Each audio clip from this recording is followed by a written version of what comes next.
क्षंग हो जाए, हमारे देश में फिर से सुखद मकरंद हो जाए। मेरे ईश्वर, मेरे देता, मेरे ईश्वर, मेरे दाता, एक कविता मांगती तुझसे, युवा पीढ़ी संभल करके विवेकानंद हो जाए, विवेकानंद हो जाए। आप सभी को विश्व के सबसे युवा सन्यासी विवेकानंद जी के जन्मोत्सव की हार्दिक बधाई एवं शुभकामनाएं।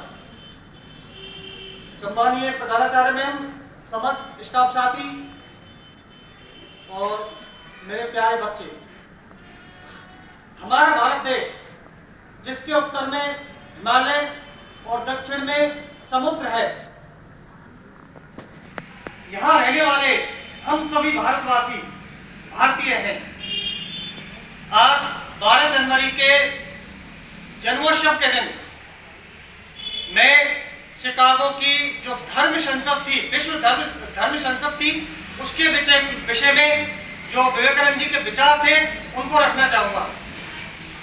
9/11 एक तारीख जो डरा देती है, 9/11 एक तारीख जो डरा देती है। याद आती हैं दो ऊंची इमारतें, उनसे टकराते हवाई जहाज, Osama bin Laden, George Bush आदि आदि। हम इस तारीख से डरते इसलिए हैं क्योंकि हमारा पॉइंट ऑफ रेफरेंस गलत है। 9/11 के नाम पर हमें वर्ल्ड ट्रेड सेंटर के धमाके तो सुनाई देते हैं, लेकिन विश्व शांति और हिंदू धर्म की सनातन संस्कृति को पश्चिम के पटल पर बोल देने वाले स्वामी विवेकानंद की अमृतवाणी नहीं सुनाई देती। स्वामी जी के शिकागो भाषण की तारीख भी यही थी। स्वामी जी के शिकागो भाषण की तारीख भी यही थी। क्या था वो भाषण जिसने अमेरिका को ही नहीं बल्कि पूरे पश्चिम को भारत का मुरीद बना दिया था? क्या थे पहले वो 5 शब्द जिन्हें सुनते ही 7,000 लोग 2.5 मिनट तक खड़े होकर मंत्र मुग्ध तालियां बजाते रहे? और क्या सीखा हमने शिकागो की उस स्पीच से, जिन्हें दुनिया के सर्वश्रेष्ठ व्याख्यानों में से एक गिना जाता है? 9/11 मेरे लिए 9/11 का मतलब है नरेंद्र, और आपके लिए, पूरे भारत के लिए 9/11 का मतलब सिर्फ नरेंद्र ही होना चाहिए और कुछ नहीं। नरेंद्र नाथ दत्त, जिसे पूरा विश्व स्वामी विवेकानंद के नाम से जानता है और याद करता है। हम भारतवासियों को 9/11 को क्यों याद रखना चाहिए? क्योंकि उस दिन भारत के ये युवा सन्यासी ने पश्चिमी देशों के सूट बूट वाले बड़े विद्वानों को बौना साबित कर दिया था। 9/11 को हमें इसलिए याद रखना चाहिए क्योंकि उस दिन सनातन संस्कृति के एक संदेश वाहक ने भारत को विश्व गुरु के रूप में पुनः स्थापित कर दिया था। 9/11 को हम न्यूयॉर्क के लिए नहीं, शिकागो के लिए याद करेंगे, विध्वंस के लिए नहीं, विश्व शांति के लिए याद करेंगे, आतंकवाद के लिए नहीं, सनातन संवाद के लिए याद करेंगे।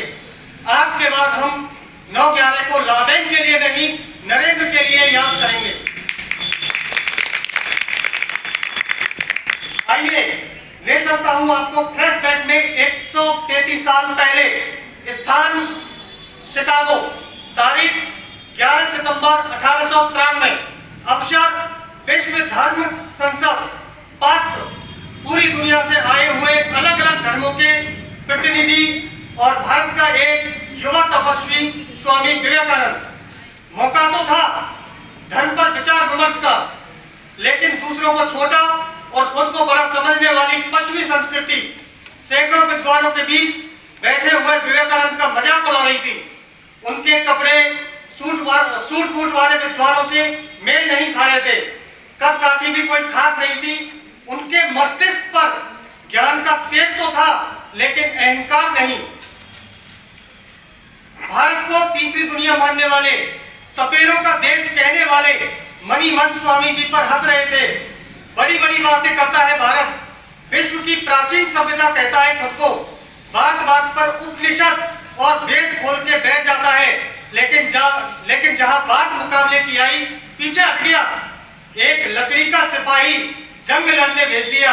ये तो हमारे तर्क की पैनी तलवार का एक बार भी नहीं सह पाएगा, चटक जाएगा। स्वामी जी सभा में निश्चिंत बैठे रहे और अलग अलग देशों के अलग अलग धर्मों के विद्वानों को एकाग्र होकर सुनते रहे। लोग अलग थे, धर्म अलग थे, लेकिन दावा सबका एक ही था, मेरे धर्म जैसा कोई धर्म नहीं, मेरे सिद्धांत जैसा कोई सिद्धांत नहीं, और मेरे वंश जैसा कोई वंश नहीं।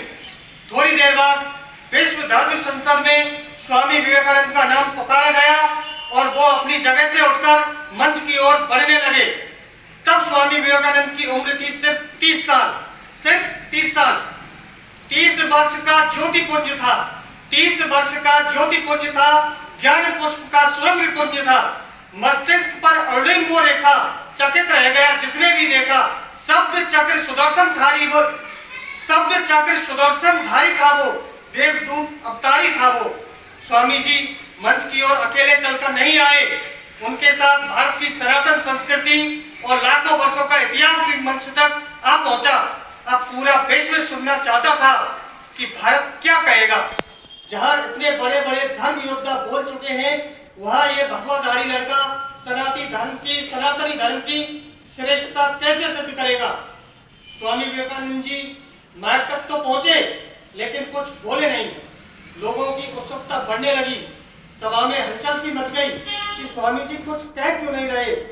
कुछ ताइयों ने जो सूट बूट वाले थे उपहास किया, this is what you call cold feet, India has gone silent. Swami ji अब भी चुप थे, बस चारों ओर नजर घुमाकर देख रहे थे, मानो पूरी सभा का जायजा ले रहे हो। कुछ और पल गुजर गए, फिर स्वामी जी बोले, सिर्फ 5 शब्द बोले।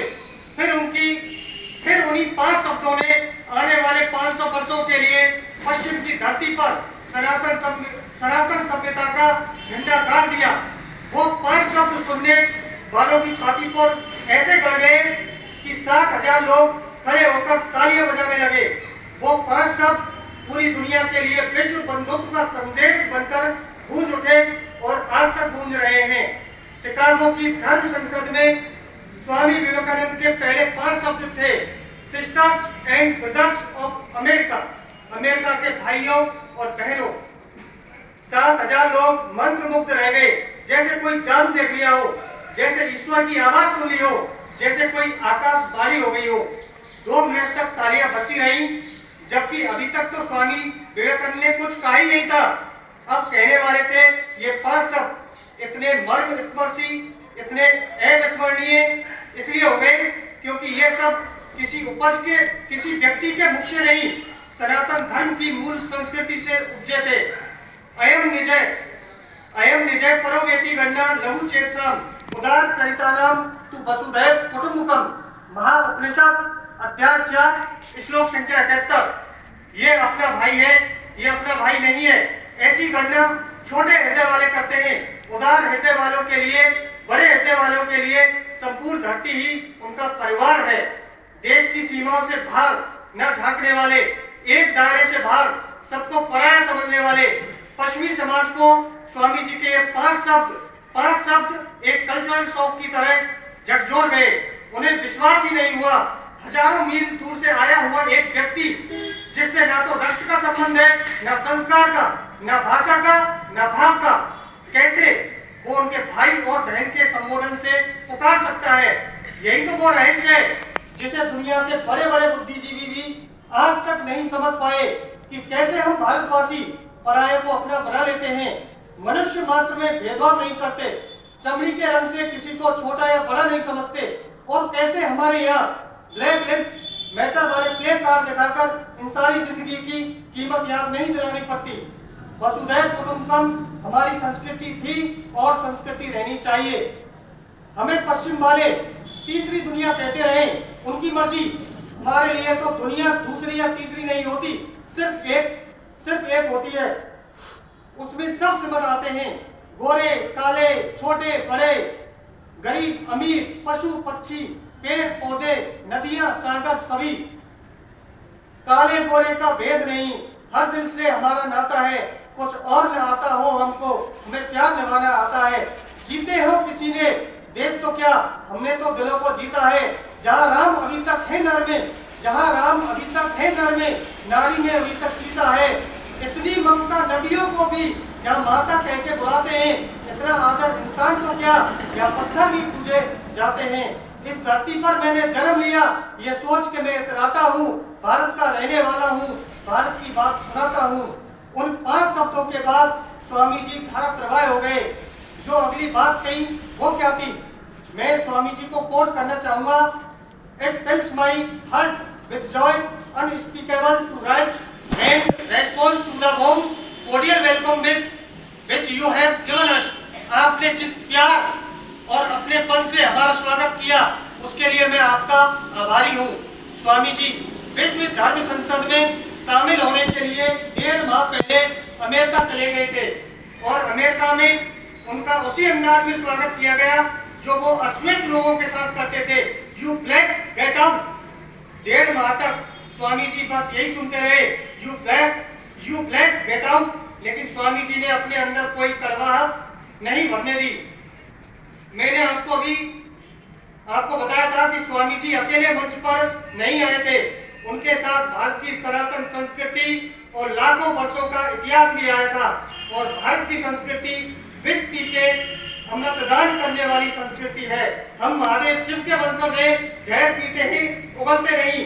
स्वामी जी ने 1.5 माह अपमान का विष पिया, लेकिन होठों से जो शब्द निकले वो आवाज के थे।